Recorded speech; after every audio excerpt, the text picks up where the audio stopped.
everyone, and welcome to another episode of Spirit Talks. I am the Hermit Tarot, your host. You can also call me Lorraine.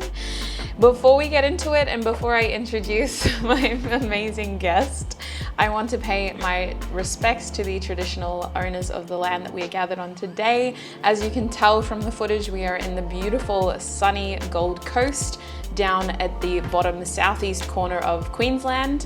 Now, the traditional people from this area are the Yagambeh people. That is a language group, and that group extends through a majority of southeast Queensland and northeast New South Wales. We'll put some info on the screen about that as well. Now, without further ado, let me introduce to you today's podcast guest. Please share your name. Hello, my name is Sinead. Are people allowed to know your last name and your follows? Yeah, Sinead Singe. That's my full name. We'll address the elephant in the room. How do I know you? Well, I've known you since birth. You kind of summoned me, manifested me into existence. That's ridiculous. We'll talk about that soon, but I just wanted to give you the chance to describe yourself to the audience in 3 words or 3 keywords. I would say that I am awkward.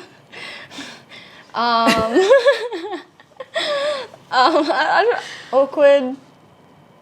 I'd say that I'm pretty positive most of the time, and just a good guy. Oh, that's really cute. Honestly, I would say the same thing. Sorry. I think we had this yarn with Kyle in the last episode. Yeah. Everything is uncomfortable when you do it the first time. And that's when the awkwardness and the nerves definitely can come out more. But that's just But me all you're the so time.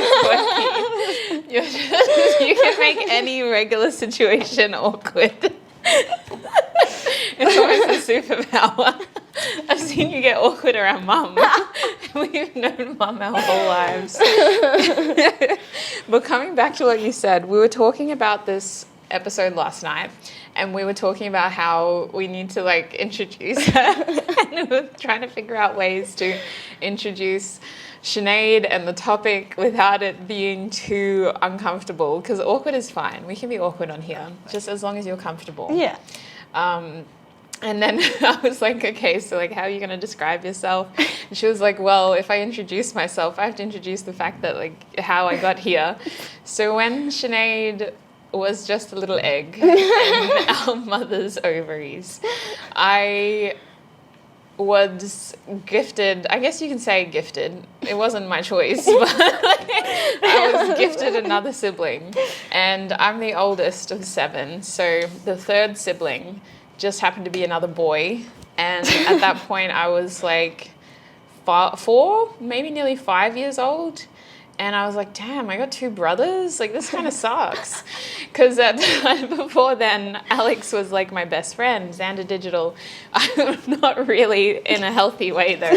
I just became a very controlling older sister. And he would just go along with whatever I said we were doing that day.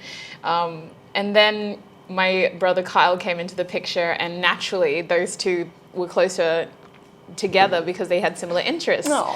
So I was like, damn, this kind of sucks. I need to start praying for a sister.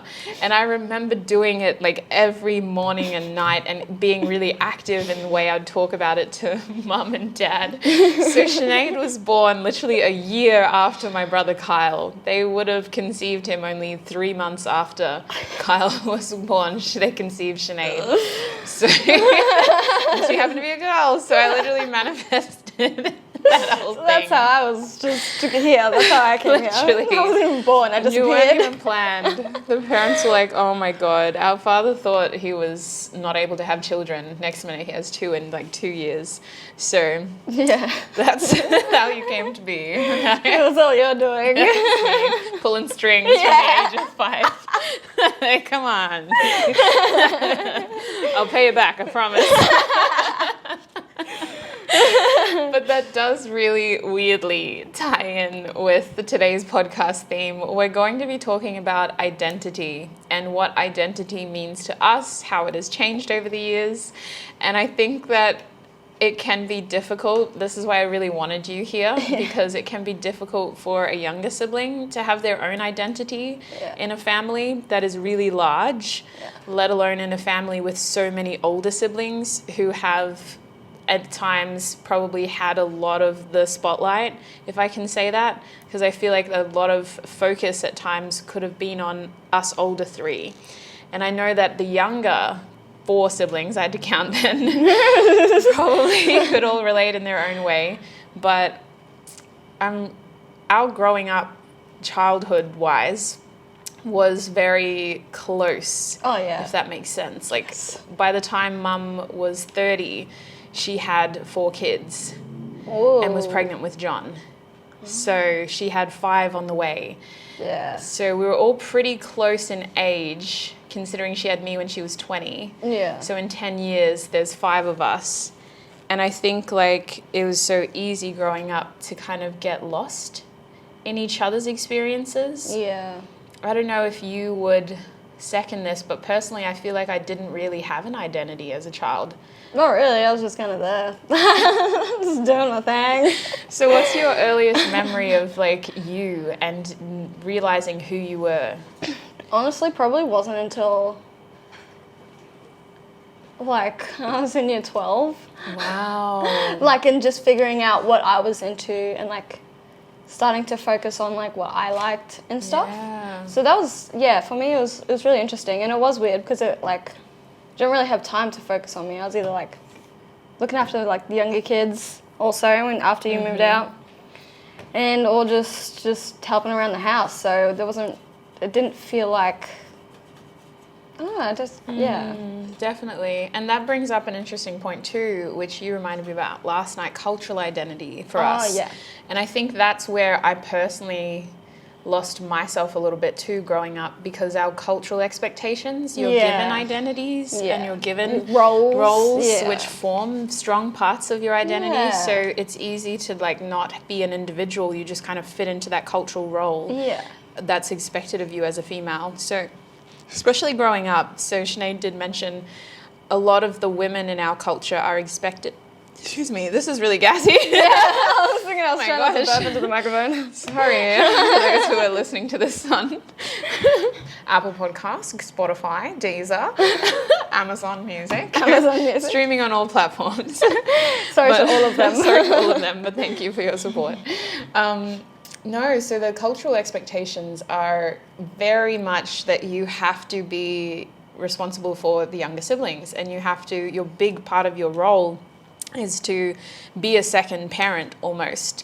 And I think for me, that's just a part of my values. So I didn't struggle, but I definitely lost myself when I was younger. Yeah. Because even though I loved doing that, I was like, who am I? I'm just the second parent in this situation. Just stressing about all the younger kids. Yeah. So you mentioned that obviously after I left, how old would you have been back then when I left the household? I actually don't remember.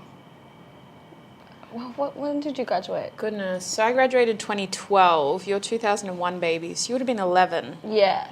Wow, that's really young. But like for a while we didn't have the 2 babies also.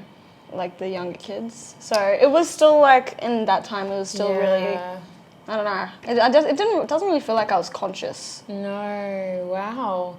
Well, 11 is really young though, sweets. Like, because Pearl was a child then. Pearl was born in July of my senior year. Oh, she was too. And then, so Pearl is the 6th child. And then we had DeAndre enter the family in 2015. So that's adding 3 years. You were still at 14. They're still quite young. And you were technically, culturally responsible for John, Pearl and DeAndre. Although at that age, John is considered an older sibling as well who helps with the kids. Yeah. So that's crazy. So you didn't feel like you had... What changed then in the last year for you that gave you a sense of identity? I would have to say, I don't know. I just feel like I was like coming to terms with leaving school, and like that was when I first got my job too, so I felt a little bit more independent, and like I think it was just that. I think that helped, getting a job, feeling independent, definitely getting my own mullah. Sure, and how you spend your money, Yeah, and what you can kind of give yourself. And treat yourself. Definitely. I think that's a big part of it too, outside of cultural expectations. Living with that many kids, we did not have a lot of money. And our father, bless, when he was a part of our household before our parents separated, blue-collar working class man. So all the money went to the bills first, went to the responsibilities of the household, the utilities, the school fees, anything that would go into our schooling and working lives. Even then, I feel like they spent more money on our food for school. Like, I don't ever remember mum packing lunches or dad packing lunches. Like, I just remember them packing our lunches in those early years. And then mum was also technically, not blue collar, but a teacher aide, and then working in retail to support us, and then trying to get studies. She tried to study to get a better job, and then ended up with the other two kids. So it feels like financial freedom definitely contributed to my identity, and you're saying similarly. I think so. So I did want to share with the audience, and to refresh our memories, what the actual definition of identity is, based off of Oxford Dictionary and a site called Psychology Today. Psychology Today, I don't know if they're reliable. I just wanted to get at least two resources. So I'm like, let's just cross-reference then, and whatever's the medium is what we'll go with. So the Oxford Dictionary defines identity as the fact of being who or what a person or thing is. And they also, the secondary meaning is a close similarity or affinity. So you could say that your identity, you identify as someone who loves surfing because you've always grown up by the beach, or because there's a fondness there. But the example, I think the second definition is a bit more helpful for us to like refer back to. From Psychology Today, they define identity as something that encompasses the memories, experiences, relationships, and values that create one's sense of self. This amalgamation creates a steady sense of who one is over time, even as new facets are developed and incorporated into one's identity. So keeping like that in mind, I think it's interesting how we're similar, and I feel like when I was younger, my identity was very rudimentary because it was whatever like mum said I was, or it was whatever people knew me as. So in Gordonvale, you're like people the would, smart kid. I remember thinking that about you. No, golden child, smart kid. I remember in primary school being called Lorraine the Brain. Oh my god. I was like, no. So, people used to call me Sinead Grenade, so. Oh, what? I don't know about that. Actually, no, that's a deadly name. Sinead the Great Grenade. Especially because you played sport. Like, I'd be like, yeah, Sinead. No, I don't think it was just that Lorraine related. the Brain. Oh my god. But there's so many things you could rhyme Lorraine with. Why the brain? I don't know, because you're smart. People Silly. saw you as being smart. But definitely, like, it was whatever, like, mum kind of associated. And, like, I've talked about this on the podcast before. For me personally, it was hard for me to find myself, and it's so easy for me to lose myself. Yes. Because my childhood was conditioned upon me being a certain type of person for the people around me. I also feel that way. Yes. Do you want to talk about it from your perspective? Because I've definitely shared my experiences on here. It is a podcast with you as the guest. You don't have to share anything you're not comfortable with. No, but like I feel that in a relationship also, being in a relationship, it's important to keep like, what you were saying, like your identity, and like not just doing what your partner wants to please, like doing what they want just to please them. Because that's what I felt like, especially growing up in that kind of household. You just do what everybody else is okay with. Yeah, literally. But sometimes I just don't know what I want. So. Yeah, that's a problem too.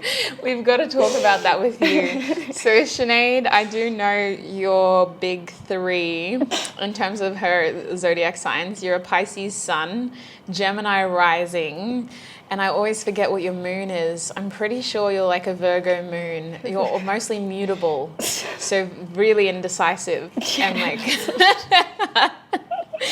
I can't remember. Snapchat would tell you if you know your birth chart. I checked it. I made sure I checked it. It just says I'm a Pisces. Okay. Well, I do remember you're very mutable. Like you have all the mutable signs. So that would be Pisces, Gemini, and either Virgo or Sagittarius. I'm pretty sure it's Virgo. 60. But no, that makes it difficult then. Trying to figure out who you are and what you like. You're a seeker in terms of your signs, someone who needs to arguably make mistakes so that you know that's not what I like. Yes. But like, I know like your partner, Benno, he's very cautionary and protective. So it's hard for him to like be like, watch me make these mistakes so that I can get it right. So that you can figure out whether you like it or not. Definitely, and we'll talk about that again later too, how relationships change our identity. I just wanted to ask, like, when it comes to your early stage of identity, did you still feel like for years after year 12 you were still finding yourself? Like, was there any moment, because you're still quite young too for the viewers. Oh yes, I'm 22 years old. You're still quite young. So like, was there any moment recently that made you feel like this is who I am, or feel more sure in who you are? Well, I mean, when I was young, but no, when I was like fresh 18, I was pretty reckless. Yeah. So I think it has, I don't know what has changed. I think it's just, I don't know, I feel like I've come to terms with more of what I like and what I know I don't like, if that makes sense. Yeah. That's still a bit of a grey area. It's a process of elimination. You try it before you buy it. Yeah. So, I don't know. I think it's just, I've tried a lot of things. Yeah. And I've done a lot of things, or not a lot, but yeah. It really is just a process of elimination. Yeah, definitely. So I kind of wanted to, the main reason that I wanted to talk about this podcast episode too is I think that like having a sense of self and identity is so important, because like we've been saying, losing yourself is a scary thing. Yeah. But feeling like you're sacrificing yourself for other people is, in my opinion, the worst. Yeah. Because when you don't realize where you stand, or when you don't know where you stand, or you don't have a sense of self, you almost willingly give everything that you have, not realizing that you're letting people cross so many personal boundaries. And then it's so much harder to reestablish where you are and where they are. And I think like personally that started all the way back in childhood, but I carried that into my serious relationships and my first serious romantic relationship too, where I literally gave them everything, and then I was angry at them. Yeah, I was like, how Why dare you? Why have you taken so much? You're just freely giving this stuff. Take it all. I gave you everything. How dare you? And they're like, I didn't ask for that. Yeah. Like, why did you? Yeah. So I think it's really important to have a strong sense of self before you potentially lose yourself in somebody else.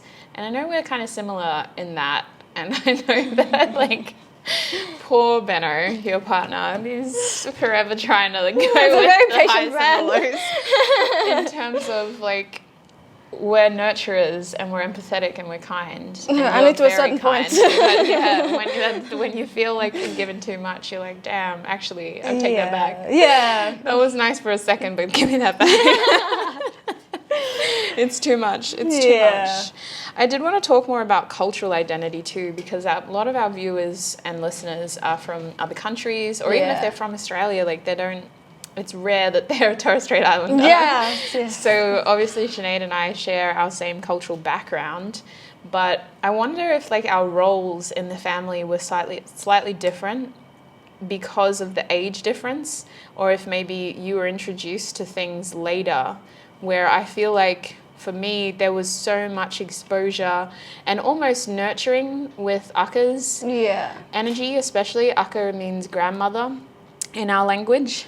And when she was still with us, because she has passed, rest in peace, beautiful Akka, when she was still with us, she was such a prominent figure in our household that I really had her there to kind of steer me through a lot of the cultural stuff and make it really obvious where I stood. Yeah. From like a female's point of view too, because there is like women's business and men's business in our culture as well. So I did wonder like what it was like for you growing up and then having Akka pass in 2015. I moved out of the household in 2013 and you're still expected to like carry all of these roles as a woman in our family. Yeah, so for me, well, around that time we kind of stopped seeing a lot of the other family too because of the man. We can talk about him. Because of Mum's ex. But yeah, we kind of got cut off from all our cousins and stuff. So there wasn't a lot of activities with the family. Yeah. So it was more just like the home that I was more of... What's the word? Yeah, it was more like home duties. Home duties, yeah. Because so looking after the kids, make sure they have showers. Yeah, which is kind of like a relief in a way, but it's isolating at the same time. It was, it was. A big part of sad. Literally, because a big part of our culture is community. And we don't really, in our traditional language, have a word for cousins or aunties or uncles. We're all one family. Yeah. Your aunties and your uncles are your parents, and your cousins are your brothers and your sisters. So we're all usually raised together. There's usually a lot of interactions and all the family events are together. Yeah. And obviously the responsibilities increase then. The expectations are that the children, at least the females especially, the young women are in the kitchen helping the aunties, the mothers. And the young females are also responsible for serving tea and coffee. Young males can be asked to do that as well. Yeah. If they're not being taken on by the uncles, then they're in the kitchen as well, or helping the elders with tea and coffee, refilling food. It depends on the situation, whether it's a formal thing or an informal thing. But obviously the expectations increase then in a formal setting. And it can be really overwhelming if there's like a big event. Especially because like our family is so big, so one's extended family and extended family come over and you're just calling everybody like Akka. Yeah, you lose the names, it's just the titles. Yeah. It's too confusing. But to put it into perspective for other people, the reason why cultural identity is so big for Indigenous people in Australia especially, these sorts of events aren't just a 3-hour thing on a Saturday. If someone passes away in our culture, you are mourning with that family until they are buried, and they can delay the burial for as long as they want. So last year when we had like 6 deaths in the family, some of the mourning periods went for a whole month. So technically we were grieving for half the year, just trying to support the families, and we had to be very careful about, okay, well, we're not going to follow cultural protocol because that's exhausting too many resources. We had to have discussions. Usually cultural protocol is that same thing. There's a lot, everyone goes to the household of the person that's passed away, and you're all supporting that family, whether it's literally cutting their grass or just making teas and coffees, washing up, preparing food, bringing food, cleaning. It's a lot. And it's not just one day a week, it's like every day of the week. And it's hard. You feel guilty if you just drop in to pay your respect and then leave within an hour. I think the shortest time that I've ever spent is like 3 hours, and the longest time is like a full day. So if not, sometimes sleeping over, depending on who it is and where the house is and how comfortable you are there. But so it's a big deal. Cultural identity is beyond just the event. It can be a whole lead up. And when you're young, there's this real sort of feeling of responsibility within you to be aware and take in as much as you can in those moments. Because you do get growled if you don't do. So the cultural identity part is a huge part of your growing up, and you can get really wrapped up in that and just be called nyep. You know, you're just the grandchild of the grandparent. So I think, in our, that was definitely a big part of me trying to find, I don't know, I think it's hard too then when you throw like conventional schooling into that. And it's going to differ for whoever's listening. Obviously, we all come from different backgrounds, but when you throw conventional schooling where they don't have that connection to your culture. Yeah. And you're trying to carve your identity out with your friends and your teachers and your peers as well. And you're learning the fact that even the language you use is different to the language they use. Yes, it's so... And you're like, what? Yeah, like, you don't know what that means. Especially because, like, I don't know, we're mainlanders as well, so certain Torres Strait families would listen to us speaking the language and they would go, you're not speaking it like the way that we do with the same accent. No. We speak it with the accent that we were taught from the mainland, not from the islands. So, and then you go to conventional school and they're like, you're not speaking English. Yeah, so like, what? It was really like difficult because you didn't know like your place, because you were like, not like talking like a white person, but like, you know. Yeah, well, that's the common. Yeah, you talk like you you're white. Black. Yeah, literally. We used to hear that all the time growing up. You talk like you're white, and that is a big, I would say, I don't even know if slap it's a in pain. the face. I don't know. It is just, a form it's of really pain. rude. It's rude because then where do you stand? Yeah. So identity is definitely something so personal, but it's very difficult for our unique situation as well,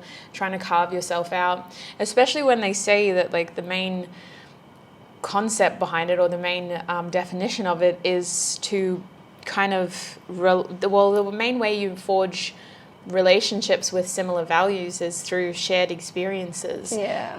And that can be really hard when you had such a unique upbringing. It's very hard. It's like, well, listen, I love you, but you don't know me well. Oh, man. You don't know me well. It's hard to explain everything then to your significant other. And we usually like to date people outside of our ethnicity. So it's a whole process. Of explaining to them the culture, and there's a lot of archaic sort of processes, as we've noticed recently, where you have to kind of follow protocol in a very black and white way. And mainstream societies become so like liberal and progressive. It's like literally hard to go, well, sorry. Yeah, like this is just what we do it. It's women's business. It's men's what business. you do. Literally. Done this since every day. Yeah, definitely. Since I was a kid. Yes, exactly. But I did want to talk about relationships, speaking of Benno. Sorry, Benno, you're not here, but we keep talking about you. We don't have to talk about him specifically. I don't know why I keep name dropping him. We may as well drop his socials. No! But I think like there are two, for me, it's going to differ for everybody. I mean, based on that description, we've got memories, we've got experiences, relationships and values. But I think that in Australia especially, a common thing that people forge as part of their identity is the place that they're from. Oh, yeah. For sure. Oh, yes. One of the first things someone will say to you when they introduce themselves to you is, hi, I'm Ben and I'm from Mission Beach. Yeah. You know, like that's what you do. Well, when we were at that festival, they were like, oh yeah, well, we're locals. And I was like, oh, well, we're from Cairns. I don't know. Actually, we're from Cairns. Literally. And I think we do judge people too, depending on where they're from. They're like, oh, you're from Cairns. It forms part of their identity and you're like, oh. Oh, wow. And if you're from Cairns, then it's like, well, what suburb? Yeah, yes. What suburb are you from? What school did you go to? Yeah. Literally. So I always say to people, oh, I'm from Gordon Vale, and then I wait. And then if they say Gordy, I'm like, oh, yes. We're talking to our peers or someone who grew up around there. But if they're like Gordon Vale, I'm like, oh no. I went to Gordon Vale. Ew. Yeah. Yeah, I went to Gordon Vale. We had cows and stuff. Yes, we did. But it's so common in Australia, and it's hard because like there is a little bit of judgment, and I think some people take it really personally too. Yeah. Like some people are like really proud farmers and they're like, I'm from this. Yeah. And then there's those really proud like regional people that are like, oh, I'm from this and it's beautiful and we have the best fish and chips or right something on. Random. I've never heard of that place in my life. Literally, cool. We have the best mangoes. Like, okay. I've heard that from like several other people too. Can you really claim that though? Yeah. But I think like, I don't know, personally I've never gone like, yeah, I'm proud. Yeah, and I I'm want to from rep Gordon this as Bell. part of my identity. From Cairns. I want to be so proud of where I come from. Maybe that's different for people who are watching, but yeah, I can't do that. you can't. No, that's embarrassing. It defeats my mentality too. Like, I believe that we might be products of our environment, but we can change that by changing our environment. So I always talk about like having a point of reference and making sure that your point of reference is aspirational. And if you're constantly comparing yourself to someone who's stunted, like, good ways, Gordon Bow. But like, I don't want to work at the mill. I don't want to be a sugarcane farmer. Don't make me do it, please. I don't want to live and die in that IGA. Work in that pub. Oh, Literally. God. The year-old Gordy. Yes, no, I don't want to live and die in that one town. So I think it's so important, depending on who you are, to have a point of reference that is aspirational to you. And it's subjective. Like, what is aspirational to you might not be aspirational to me, and vice versa. You may go, Lorraine, that's cracked. Why are you idolizing Chris Bumstead? But like, that is my point of reference. I want to be an entrepreneur like Chris Bumstead. But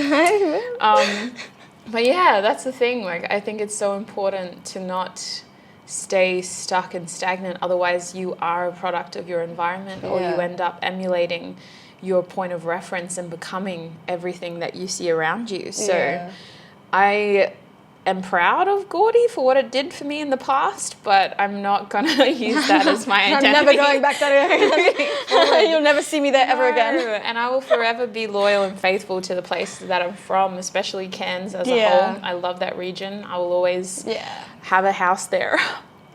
Getting emotional. No, my eye's leaking as usual. It's just a signature look right now. It's just a signature look right now. But yeah, no, I'm happy to travel. I'm happy to explore life. Well, I think that also like defines, like, you gain new experiences, new learnings and stuff, and you take that away from, you take your, No, you were going so well. I know, but like that also, I think you learn things from those experiences. For sure. Then you change your identity. You're like a chameleon. I think so. I feel like we're all pretty much... Well, I think that has a lot to do with our upbringing too. The fact that we are able to adapt. Yeah. And we are able... We may not like it. Like, shit, we may prefer stability. We may really try to hold on to the things that make us feel comfortable. But we're definitely very adaptable, and we do evolve pretty well in new situations. And I think that's because of our upbringing. Things are always changing. Literally. Like, I didn't realize. I'll share this with you guys too, the viewers and the listeners. I recently went through the process of buying my first property, and that was so bloody stressful. And it wasn't until we'd gone through most of the stress and I was talking to Abby, Alex's partner, that I realized that I haven't lived in any location for longer than 3 years. And like, no wonder I'm just all over the place. all over the place. Everywhere. I mean, we're in the Gold Coast now. Who knows where you'll be in 3 weeks? Literally. It's crazy. Like, it just made a lot of sense for me, because a big part of my identity right now is the fact that I love new experiences. I love to travel, and I love the idea of being able to go places. I hate the idea of being stuck and confined. And I tried it. I did. I tried the stable life. Wasn't for me. I tried the conventional housewife. She didn't fit well. She doesn't fit. There wasn't a lot of room in there for activities. Size 10. So, like, literally, I feel like I'm more myself now than ever. And even though that part of myself was probably forged through trauma, I love the idea of being able to move and just having that flexibility. So buying this house should have been the most like celebratory moment of my life, and I will try my best to celebrate it because it is a privilege. But I literally had this horrible, like, I started to almost get a panic attack when I realized it was real. Because I was like, 30 years. Oh, God, Lorraine. That's a long time. Like, one place. But doing the maths, you like, can still okay. travel. I'm 28 this year, so I'm going to pay it off when I'm 58. Oh, my God, what if I die by the time I'm 58 and I haven't traveled anywhere? I was like, no, calm down. Intrusive thinking. That's ridiculous. It's getting out of hand. It's getting out of hand. I had to check myself before I wrecked myself. But a huge part of my identity goes back to my childhood of not being in a permanent place. We didn't have a house for longer than 3 years while I was growing up. And then when I left the house, you guys stayed in that house for 9 years totaling. Whoa, yeah. But I was only there for 3. And then what, you went to Townsville for a couple of years? Yeah, and then New Zealand. And when I came back, you guys had just moved into Isabella Road. Yeah. So totally forgot about that. Literally. And I don't think, like, to some people that would be really, like, I could have gone off the rails. Oh, yeah. Like, there's no stability in my life. But I think that's just who I was meant to be. Like, it's so bizarre looking back, the things that should have broken me, like being responsible for all of us kids and had, like, being so transient. Had a Britney Spears. I could have just been bald for the rest of my life out of stress. Not because I shaved it, because I was just ripping it out of the skull. Oh, God. But it's a big part of who I am and what I love now. Like, I actually love spending time with you guys, and I love being able to travel. And it's cool that we can do both together. Hell yeah. But yeah, a huge part of my identity, I think, crosses over with that major value, which I didn't know I valued in childhood. I felt like it was our parents just forcing that upon us and making us value each other. What's wrong with you? Love each other. Literally. Forced to play with each other because we didn't have no one else. Well, because sometimes didn't want to talk to the neighbours' kids, so they're weird. Well, she wouldn't let us sometimes. Sometimes we weren't allowed to play with the neighbours' kids. Well, they were weird. Not realising, we were pretty unsafe conditions. Actually, that house across the road was like a safe house at Lady Penryn. So those kids were in some very dodgy... No wonder. Yeah. Yeah, a bit obvious. It wasn't. I just thought Mum was being mean. No, there was a reason why we weren't allowed to catch them. Oh, God.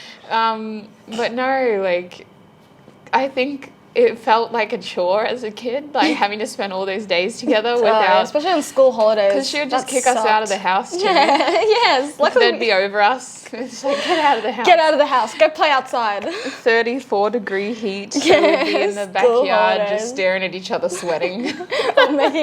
making stupid situations up like we still do. Literally. But in the backyard, it was super hot. We developed such a crazy, unique bond from that though. Like, it's again from trauma. No, I'm so weird to like think back, and I hated those moments. Yes, I really did. It was so hot and boring at times, and there's only so many times you could actually run those narratives through or try to make the most out of those toys that we were given at the start of the 6-week holidays. Oh, God. Now it's just like, no, this is what we like doing. We just so grateful for anything too. Well, yeah. When we were swimming at the pool back at the hotel, me and Alex and Abby found this kid's toy and we were playing with that. So grateful. Yeah, it looked cool. And then the parents came and took the toy. Well, I hope the kid enjoyed it. Yeah. You've got a good life. One toy for one kid? That's so good. Whoa. We had like one toy between 5 kids. But where do you think your values and your identity cross over? Whoa. My values... Give me an example. So for me, a big part of my identity is family. And I had to become more aware of that when I was thinking of introducing other people to my life when I was dating. Yeah. I had to really, like, I didn't think that was a weird thing because culturally, a lot of like Indigenous people in Australia, family is a priority and a big part of their values. But as I was meeting people from other countries or other backgrounds culturally, they were like, why do you spend so much time with your family? Really? Yeah, they were like, oh, do you have to... We're funny as fuck. Yeah, like, we're hilarious. Well, actually, they're pretty cool. To the point where, like, one of the lads that I was seeing actually thought we were only friends. They didn't realize that we were related because they're like, you get on really well with your family.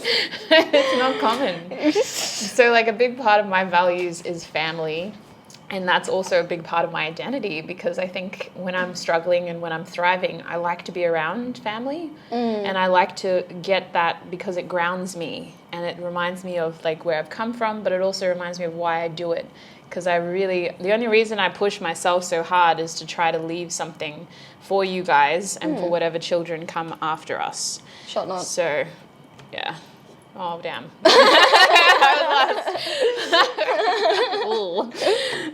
But yeah, so those are the ones I can think of off the top of my head. Outside of that, like, one of my biggest... Remember we had this yarn the other night when Alex and Abby first came to Cairns? We were talking about what our values are, what we value most. And I said I value time, loyalty, and communication. What did I say? I can't remember. I'd say I'd value my family. I also value my alone time. That's something that I had to really set with Benathan. Sure, let's talk I was about like, that. listen, so when I'm angry, you're just gonna let me be angry. Yeah. Like, trying to make me feel better. Or like, not even that, I just like to be alone sometimes. Yeah. Because I valued that, especially living in like a house full of people. Yes. I really did value Yes. my alone time, and I still do. Literally. It doesn't really help me clear my head, but it's Well, just I was fun to gonna be by say, myself. do you think a big part of it is like emotional regulation? Yes, I'd say so. Like, I love Ben, but sometimes just being around people, especially after work, I find. Yeah, but it's not always like that. Like, Yeah. sometimes I just like to be with him, so. Yeah, that makes sense. And what I else do think value? it's good to know that about yourself, because if you don't communicate it the right way, it looks like you're just pushing your Yeah, loved yeah, one away. like, just go away. But nah, Yeah. And sometimes they're not the reason, but they're the trigger. Yes. And it might be like, well, actually, I just need, like, I've had a long day. I Yeah. need some time. But they trigger that, and you're like, I'm sorry, Ben, if you're watching this. and after a while, you're just in there like, shit. Yeah. It wasn't you, Wasn't you. but it kind of was. If we're In the nicest of ways. It was, but it wasn't. in the future, when I come home from work, give me 10 minutes. Ask you to be there. It's so good to know that, though, especially like, so what is your third value before I go on another tangent? Not that you need 3, but I assume there was another one. Family, alone time. And I actually don't know. Oh, okay. Maybe I'll figure that out later. Exactly. And that's the thing, like, you don't have to know right now. You're only 22, you can figure that out. But it's usually something that you like to do and that you spend a lot of time doing too. Not that I'd like to do loyalty and spend a lot of time on I loyalty. like to do it, but I'm testing your loyalty right you're just going to pull out a sheet of paper, ticking a crossing. now. Sends you a ransom note. You actually scored 2 out of the 20. You got that completely You wrong. walked in front of me when we got off the train. That's not a loyal thing. I also didn't compliment my new t-shirt. A real ride or die would have. No, but I think, like, with my identity, my circle is close. Like, Yeah. and that's where the loyalty comes in. Like, my circle is tight. Oh, yeah. Oh no, I can hear that audio. It's terrible. You know the one. I don't know if we can say that word on here, but TikTok Reels live rent-free in my brain. Yes. TikToks and Reels. But no, my circle is so tight, so that's where the loyalty comes in. Like, it's a really hard thing to get into. It's an exclusive club. Exclusive club. And once you're in, like, you're in for life, Gotta basically. be on the roster. Literally, there's so many audios about this. Oh, and I think with time, with my identity, like, I like to be efficient, which doesn't mean that I'm always going, but, like, I'd work smarter, not harder. Like, You're a busy gal. I like to, well, I think I have ADHD. Checking things on the list that don't need to be on the list. I like responsibility, and I like Yeah, to we've just to spoken stress about this myself before, out. yeah. It's a real Wasn't this on the hobby. last podcast It I was had? too. But, like, with time, like, I spend so much time thinking about my time. Because Losing time. literally I lose time. No, but so when one thing changes, I'm like, that wasn't in the roster. That was not on the agenda. Like, 10:30 is walk time. Like, we don't have time to stop and browse. So it's taken me a long time to just constantly, like, okay, calm down. this is a part of life. Yeah. You can't just control everything. I think I'm more of just an easy breezy kind of person. Yeah, literally though. Like whatever you, like when we're together, I'm just sure whatever you want to do, I'm cool with it. And you're like, we're gonna do this. No, this, because behind the scenes, I'm like, okay, so we have to be on the train by 4, so we've got 3 hours to do this after that. Okay, so we can't waste time with this or this or this. Whereas like you're just like, yeah, whatever. When's the train? yeah, what train are we catching? But you don't understand, Sinead. If we don't get this train, we're gonna wait till 7. Like I was just checking the times, like 20 minutes before we left. Yeah, you woke up at 5. But that's my own issues. I literally, for those who are astrology enthusiasts, I have a Capricorn stellium. So I have 5 planets in Capricorn. And Capricorn is very like strict, structured, like likes structure and tradition and laws and like things to make sense. Yeah. So my sun sign, my Mars, what else?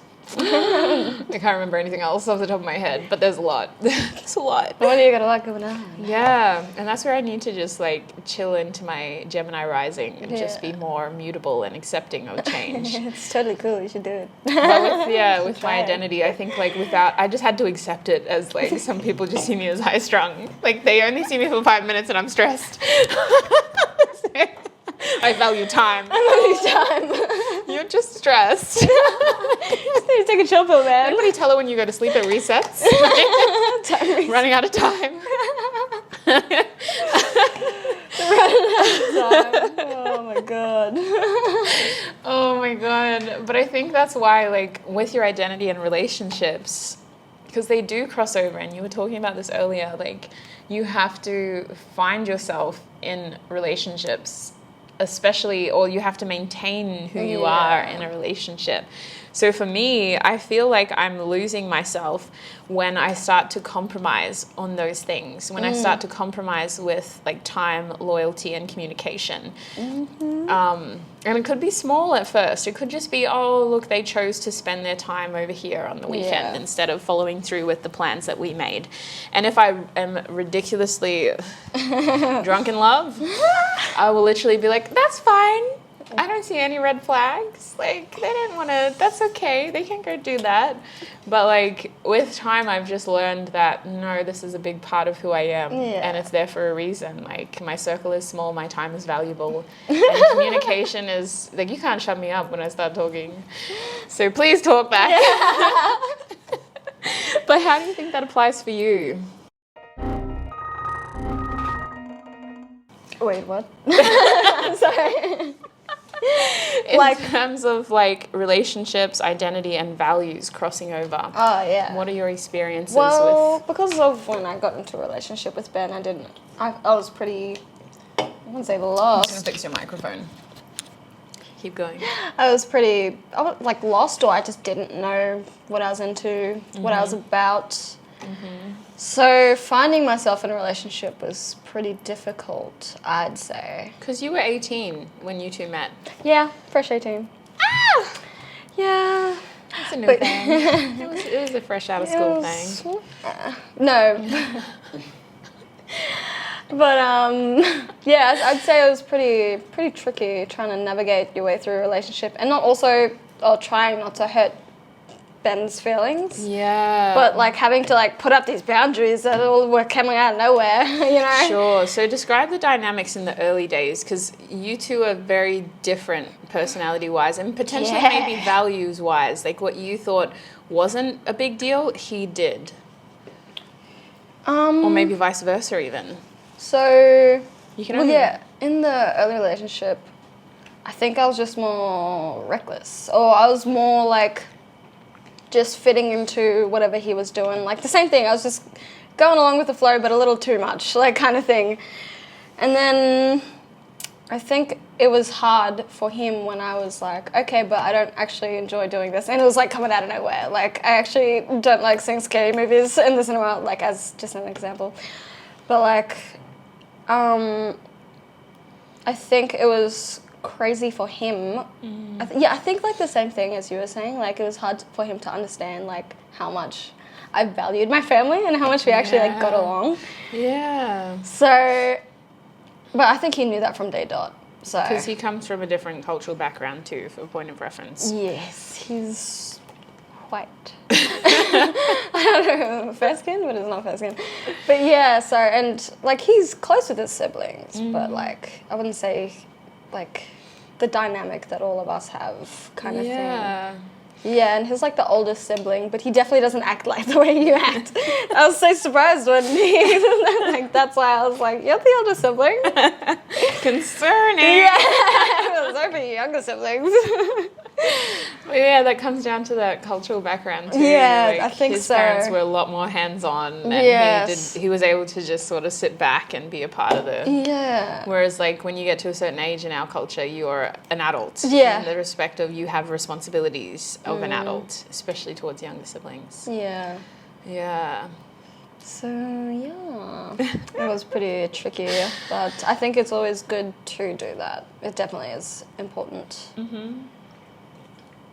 It's so important. Otherwise, the relationship can't grow because you're constantly stepping on each other's toes. Yeah. Constantly having values crossed, which is a Yeah. big deal. Oh, yeah. Your values are like the pillar of who you are. And that can change depending on how you evolve. But if you're trying to grow with someone and you're always stepping on each other's toes, And you want things to last. literally, that's the key part. Yeah, Probably. yeah, if you want things to keep on going further. You need to be able to explain that and Yeah. communicate that. And be Rather like, than just like getting annoyed over time and then just blowing up Yeah. randomly, which was what was happening. And then I had yeah. to come to terms with myself. Yeah. So, I do have some final questions. Okay. I do want to ask you specifically.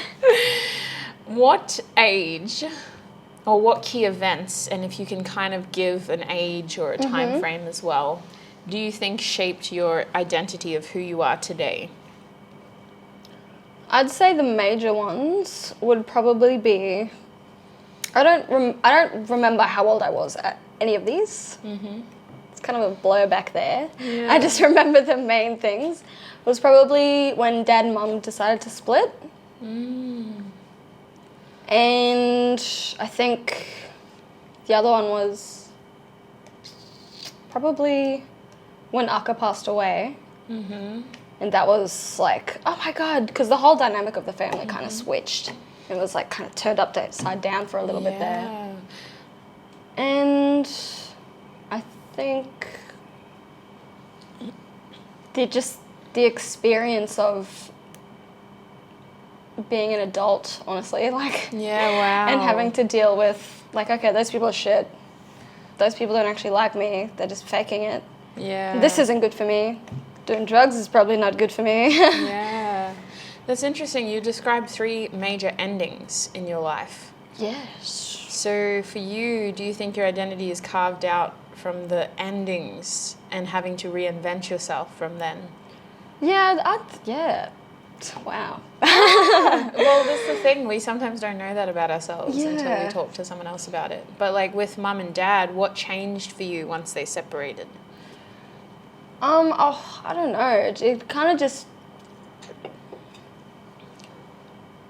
I don't think anything really changed. It was just.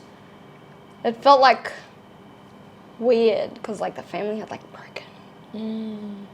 Yeah, so that's that. I do think like from where I stood, you were a daddy's girl. Yes. And all the rallies would say that that's Chrissy Lower's daughter.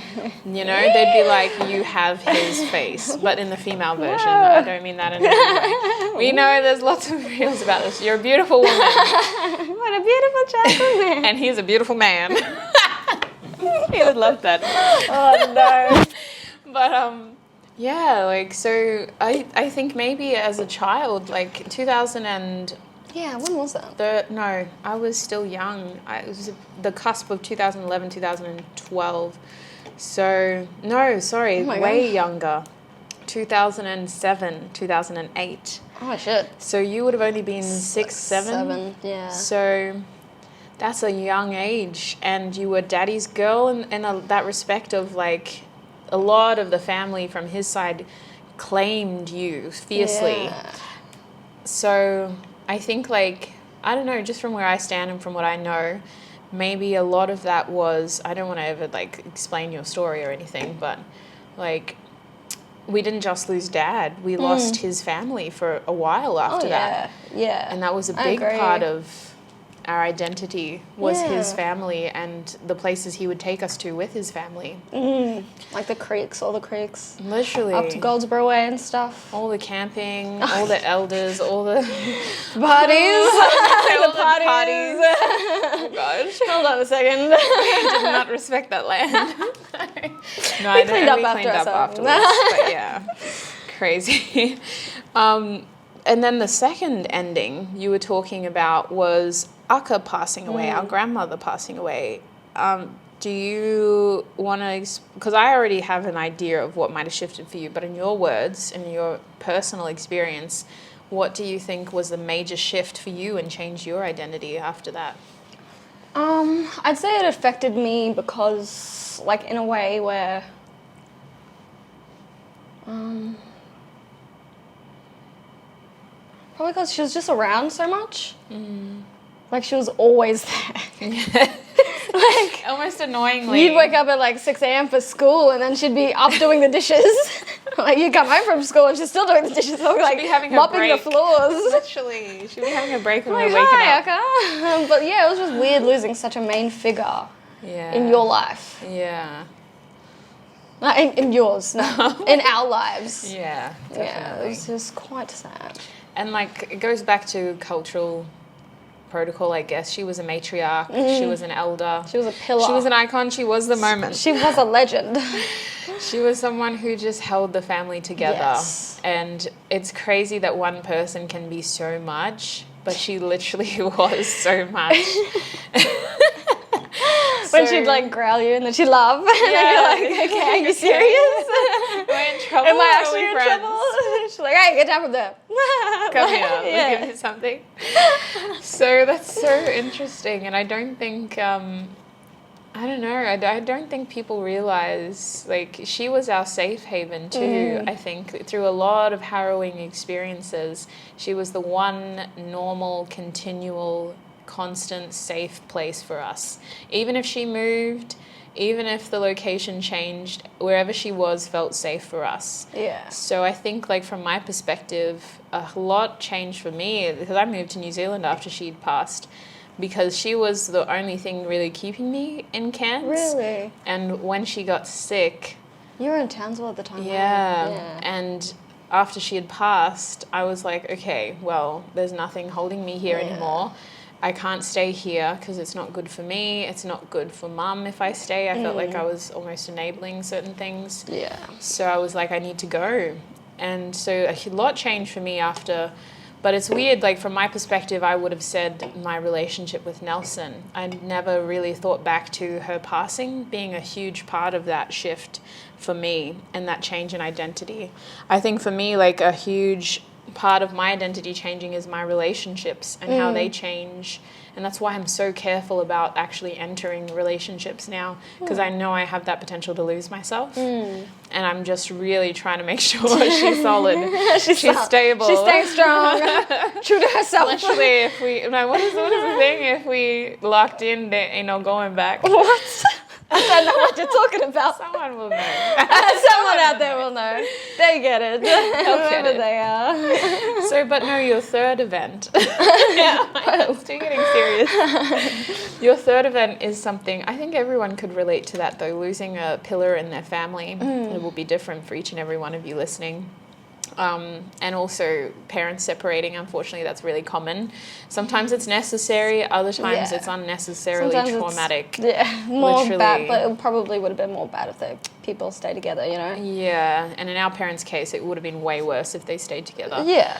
But I think that leaving school is one of the main events, whether, you know, even people that have had cookie cutter experiences where it's fairly nuclear and fairly constant or stable upbringing. Yeah. Leaving school changes so much. Oh yeah, I've seen so many people just go off the rails, and they were like pretty straight in school. I wouldn't say I was pretty like, but yeah. I'm trying to think back to your last months that I witnessed.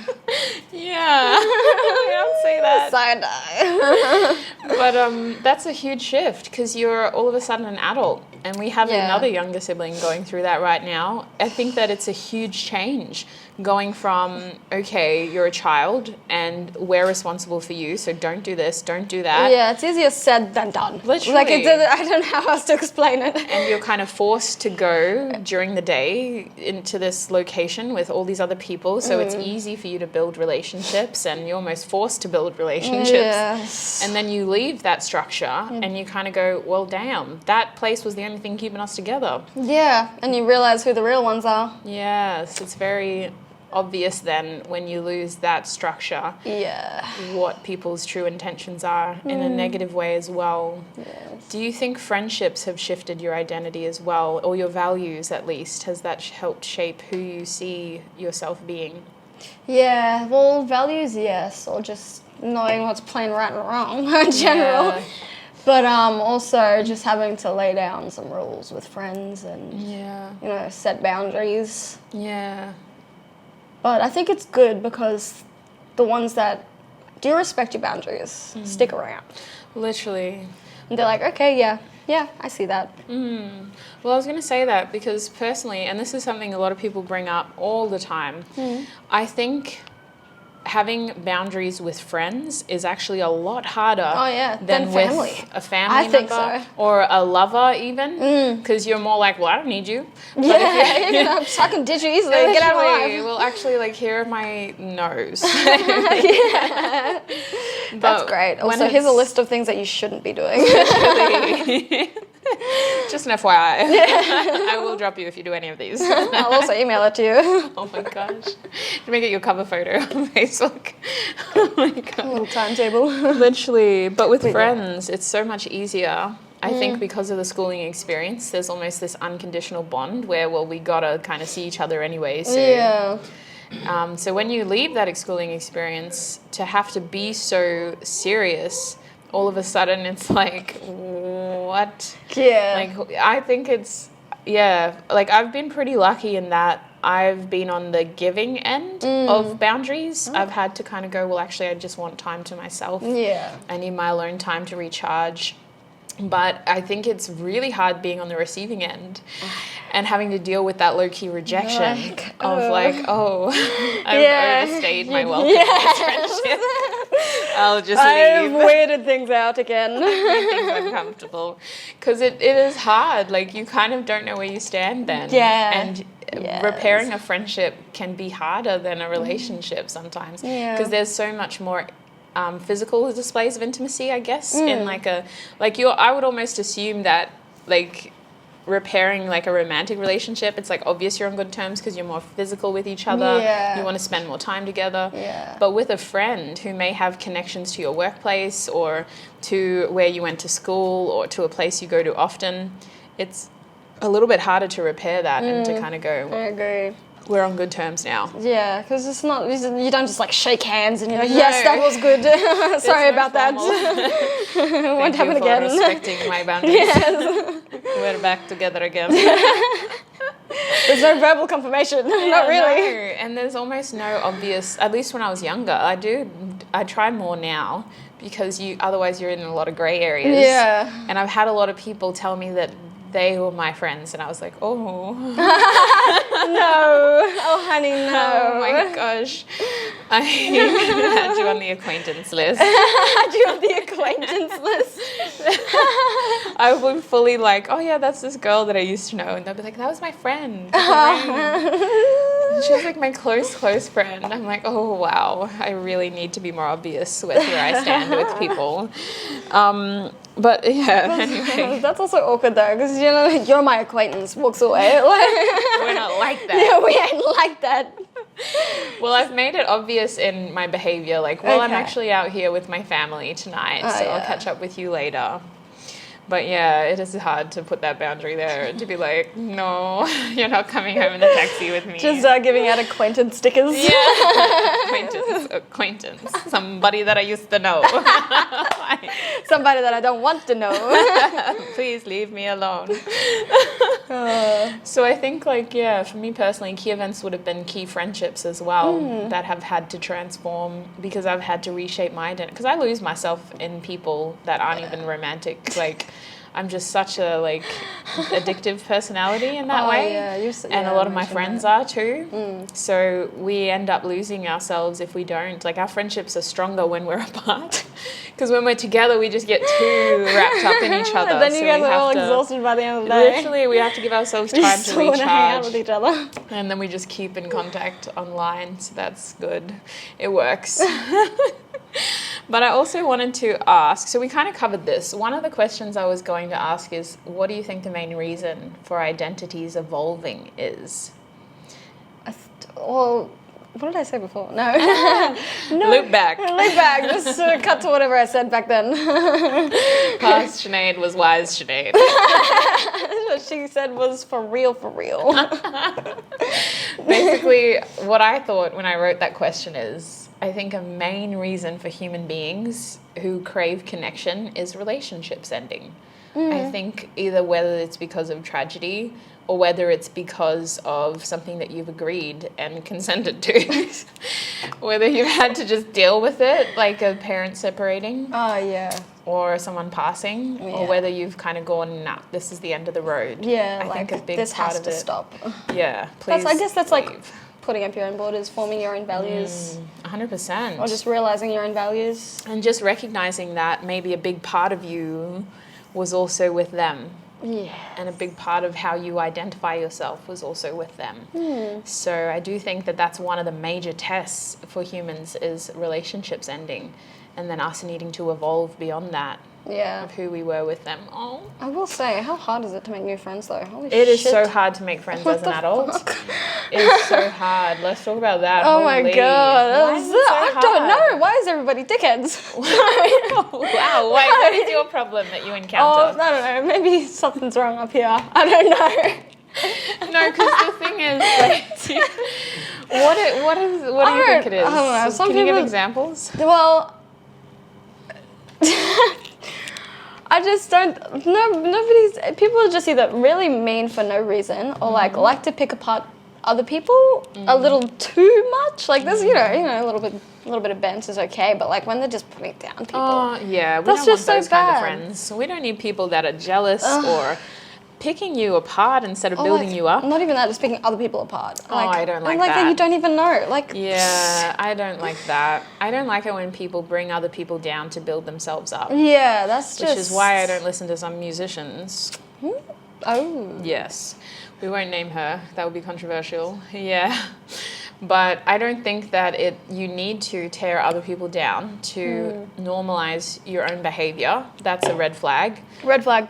Or to make yourself feel good. Major red flag. Yes. You should be able to be successfully confident in your own skin without having to pull somebody else down or a group of people down. Yeah, and there's nothing wrong with being confident in your own skin. Like even if when people like feel confident, they're like, it's like, why are you doing that for? Like Yeah. Well, you've actually mind raised your a own really business. important issue here because this is how I wanted to close the podcast too. I think like when you have a strong sense of self, which is forged off of your values and your relationships and who is important to you, it's hard then to try to make new relationships with people who either can't respect your sense of self based off of your values, your relationships, and what's important to you. And like that's where I'm kind of at now. Like I've just accepted that my circle, which thank God, because I give a lot, it could not be bigger than it is now. My circle is meant to not be enough time in the day. Not enough time in the day. I'm already stressed as it is. And I really need to sleep. I need those hours. Oh god. So like I'm just grateful actually that like where I stand and what I value is kind of like what's the word, like it kind of is an elimination line. Yeah. Like if people don't value my time, they don't value my family, the time that I spend with my family, the things that I like to do. Because like I'll be honest, I'm not like always a super busy person. Sometimes my valuable time is literally just me chilling out, looking at pick a card readings on my phone or like feeding my fish and staring at them. Yes. Or staring into Yoda or Kirk's eyes longingly. Like my time is valuable to me and I want someone who respects that, whether that's on a friendship level or a romance level. And if they can't, then it's kind of like, well, sorry, I'm just the person that has a million hobbies. And if you don't like my hobbies, and spend your time elsewhere. Yeah, then just go away. Don't judge me because I'm not doing watercolor painting anymore. That was last week. That was last week. Now we're doing macrame. Macrame. Macrame? I don't know. Macrame. Yeah, macaroni pasta. Back to kindergarten. But I think, yeah, like when you, because it takes a long time. Like, I'll be honest, when I was your age, who was she? I don't know. She was a mess. She was a blur. I am. But I look back at photos of myself when I was your age and I'm like, that's not me. No, physically. Yeah. But also, I think I was trying. Like, I was doing hikes, and I love hikes. I love being out in nature. Yeah. Love discovering new heights But like in in nature. Townsville? Well, no. By your age, I was in New Zealand. Lucky. So I was trying to find myself through somebody else's idea of who they were. Yeah. And that's always hard, trying to make do with what you got instead of having the luxury of carving it out for yourself. Yeah. When you're living under somebody else's That decisions, would suck. you're just kind of trying to make the most out of what you Yeah. got. So the hiking helped, but the depression didn't. It totally was not it. It was totally not the vibe. Not the vibe. But yeah, so the last, literally, God, that was ages ago now. I keep bringing it up though, because it's a big part of who I am today. Yeah, exactly. I had to Totally hit on that theme. point where I was like, damn, girl, who is she? Yeah. I don't know. And I literally compromised my last value, which was family. By living that life, I was not able to see you guys for a long, long time. I remember that. That was so sad. Yeah. It sucked. So that was really my last leg. I was like, I'm going back to see my family. And I never went back. Never went back. I remember that. I was handle like, that that's well. hilarious. But, yeah, but if she could have explained it better, she would have. You just didn't have the mental capacity. No. But that's Things are why going on. communication is like one of my values now, because Yeah. it goes both ways. I'm learning yeah. to be a better communicator too. Let's see if there's anything we have missed. A little sweet legs. There'll be a camera angle I can see the legs.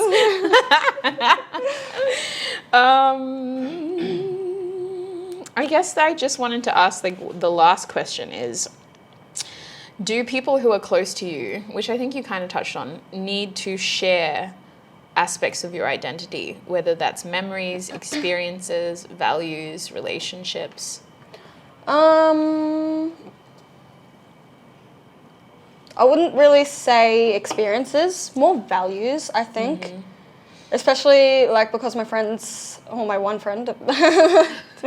Go And Hannah, sorry. Oh, sorry, shit. Okay, And- that was awkward. Sorry, no, but like especially because like me and China from like high school days were like friends. Yeah. So I think we've both grown as a person, and I think our values have both like come more aligned, if anything. Yeah, definitely. And yeah, I think it's more the values than experiences Mm-hmm. because they were like similar, but like also very not similar. Yeah. So yeah, I think it's more the values to me. For sure. As long as they're like a nice person. Yeah, literally. Yeah. Well, I would say that you get along with a lot of people, but I guess that they don't stay to become close people No. unless they share those values. It's just too awkward. No, you're Not very. sticking around her. That's the thing. Like, She's a weirdo. it's probably the Gemini rising. You're so bubbly, and it's very easy for people to just come up to you. Erratic. Yeah. You attract a lot of erratic people too, though. Do you notice? Yes. We went to the festival on the weekend, and I was like, the amount of people that would just come, turn around and be like, oh, thanks for the compliments, but they would always approach you. That would approach you too. Yeah, I love but the like- girls. We had that like 10 times, I swear. Yeah, but there were also some crazy characters that would lock onto you, and I'd be like, oh my gosh. Like that random bull dude. Oh my Yeah, god. literally. It's so crazy. I'd be interested to know if the viewers, the listeners, if you can relate to anything that we covered today, and specifically to how your identity has evolved and shifted. Is there any question you want to pose to the audience? Or really just cracked, maybe. Oh my gosh. No, I think it would be good to finish with like a point of reflection, because I Yeah. definitely want to take something out of this episode, and I think that whether you choose to submit it through the website as a feedback question, or whether you write it in your journal and you don't even have to take it any further, is there anything you can think of when it comes to identity and asking those questions of yourself that might be helpful for somebody else? I think it's just what we've been saying, like just your identity is what you value, what defines you as a person, and just your morals, I think, your moral compass. Yeah. You know, like, yeah. Definitely. So I guess a question I would ask you, because this is something I do every 6 months, do the people in your life work with your values, work with your identity, work with your sense of stability in relationships or connection? Let's say connection, because relationships don't always have to be stable if you're growing. And if they don't, how do they cross over? That might be a good point of reflection. Are other people impacting your sense of self? Yeah, that's a good question. That's a good one. That's a good one. Did you come up with that one yourself? I want to thank my beautiful guest, Sinead, for joining me in this podcast episode. I think we're up to episode 12 now. Holy Jeebus. Yeah, it's either 11 or 12. I'm going to say 12.